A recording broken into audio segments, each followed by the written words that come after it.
작년 1학기 기말고사인데 이게 우리가 이번에 보는 거랑 범위가 좀 달라. 중간고사 범위도 달랐고 기말고사 범위도 일단 우리가 중간고사를 지금 앞에서부터 순서대로 1, 그 다음에 2단원 건너뛰고 3단원 이렇게 하나 봤던 거잖아. 그런데 이제 그 작년에는 그렇지 않았던 거였으니까 거기에다가 이제 학평이 추가됐는데 올해는 그러지 않았죠. 그러니까 뭐 상황이 이제 여의치 않게 돌아가서 그렇게 됐던 건데 아마 기말고사에서도 좀 차이가 나지 않을까 그렇게 생각을 합니다. 일단 작년에 얘기를 해보면 작년에는 딱 문법만 나왔어. 문법만. 지금 요거 바른언어생활이라고 해서 보통은 다른 교과서에서는 이 내용을 둘로 나눕니다. 요거 의문변동과 한글맞춤법 한 단원, 그 다음에 우리말의 문장 표현 한 단원, 이렇게 두 단원으로 나눠서 설명을 하는데 우리 교과서는 이게 두 개가 다 있어. 그렇다 보니까 이따가도 설명을 하겠지만 작년에 몇 문제가 나왔냐면 28문제 중에서 문법 문제가 20문제였다. 그러니까 아마 이번 기말고사도 비슷한 경향을 보이지 않을까. 최소한 절반은 넘는다 이렇게 좀 생각을 하는 것이 필요할 것 같아요. 그렇기 때문에 이번 기말고사에서의 관건은 지금 우리 문법을 어떻게 정리하느냐 공부하느냐 요것에 달려있다고 봐도 과언이 아닐 거다. 그 다음에 작년에는 이제 6월 학평이 들어갔는데 올해는 아마 뭐 들어가지는 않겠지. 만약에 이제 뭐 들어간다고 하면 뭐 알려주세요. 그것도 설명하면 되니까. 그래서 다시 한번 이번 기말고사에서는 문법이 상당히 중요하다. 그러면 지금 문항 구성된 거를 볼게요. 문항 구성된 걸 보면 지금 먼저 순서대로야. 5-1이니까 이건 의문 변동이랑 한글 맞춤법입니다. 그럴 때 특징이 뭐냐면 이거야. 원래 요 의문 변동은 뭐와 관련되는 거냐면 표준 발음과 관련되는 거야. 야, 우리나라 사람이라고 해서 맞춤법이랑 그 다음에 표준 발음을 다 정확하게 구사하는 사람이 얼마나 될까? 많지 않기 때문에 그거를 지금 우리가 교과서를 통해서 배우고 있는 거란 말이야. 그런데 우리가 모의고사 문제를 보면 의문 변동이라고 하면 항상 발음이랑 같이 내주거든.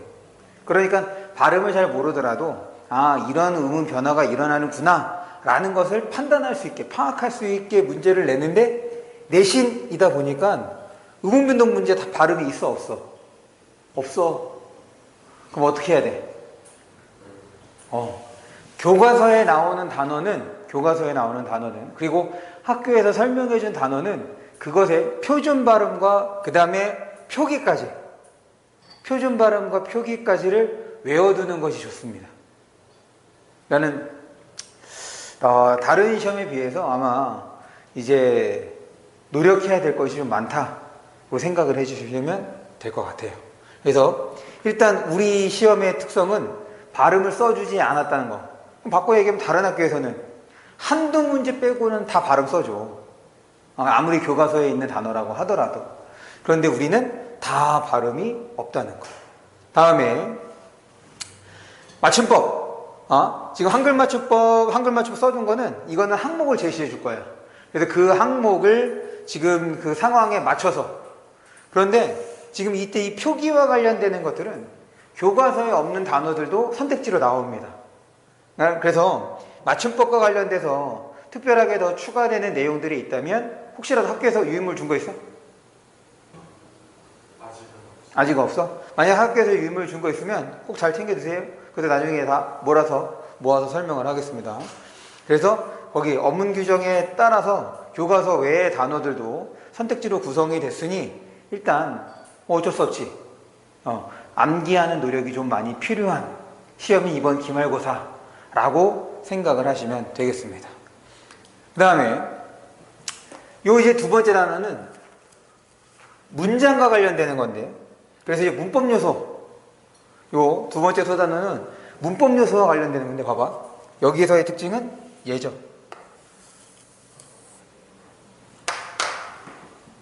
지금 높임 표현, 그 다음에 시간 표현, 피동 표현 다 상자 안에 설명을 주죠. 그리고 그 설명에 맞춰서 선택지나 혹은 독이나 그런 것들을 적절하게 판단할 수 있는지를 묻는 문제예요.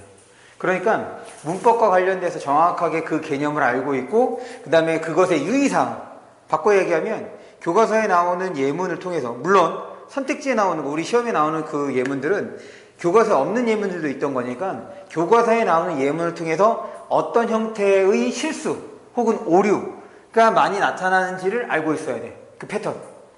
오류의 패턴을 알고 있어야 지금 여기에 있는 문제에서 함정에 빠지지 않고 적절하게 해결할 수 있을 거다. 그 다음에 지금 이제 고쳐쓰기 형태 이제 두 개를 합쳤죠? 그러다 보니까 배점도 높은 편에 속해. 지금 여기서 이제 높은 배점은 3.8점하고 3.9점이 이제 높은 배점이라고 생각해 주시면 될 것 같아요. 그리고 이제 인용 표현까지. 인용 표현도 똑같아요.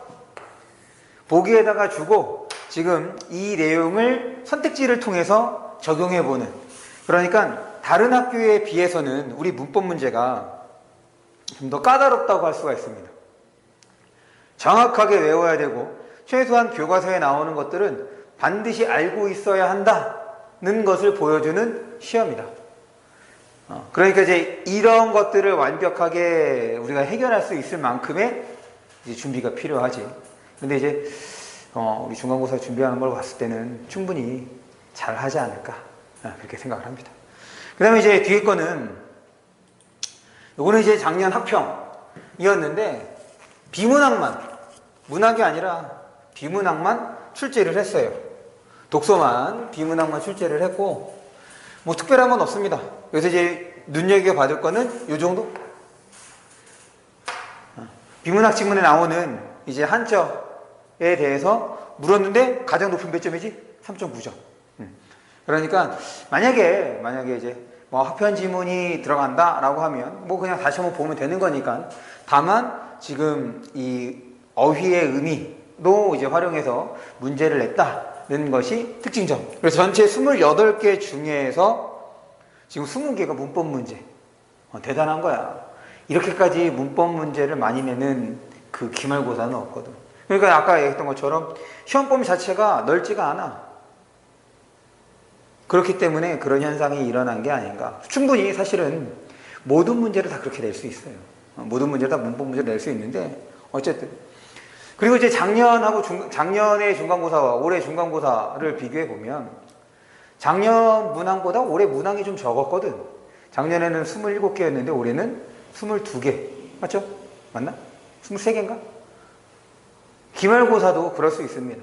지금 작년에는 28개를 봤지만 올해는 그것보다 적을 수 있고, 그 다음에 올해 시험범위도 작년과 다르기 때문에, 그러니까 이 시험범위가 아직 확정이 안 됐으니까 일단 문법은 들어간다고 좀 전제를 하고, 그랬을 때 지금 앞에 있는 3단원의 이제 토론이지, 그리고 4단원 이건 이제 매체와 관련되는 건데 이게 뭐 들어갈 수도 있고 안 들어갈 수도 있고, 어쨌든 학교에서 한 거는 다 들어가진 않을까 생각을 한다면, 다시 한번 말씀드렸던 것처럼 최소한 지금 다른 학교 다 비슷해.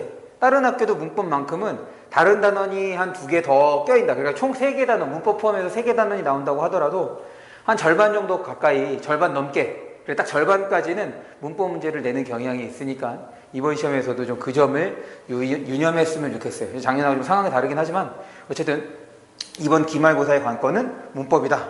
이렇게 정리를 하면 되겠습니다. 혹시 궁금한 거? 네, 좋아요. 그러면 우리 이제 문법 내용을 볼게요.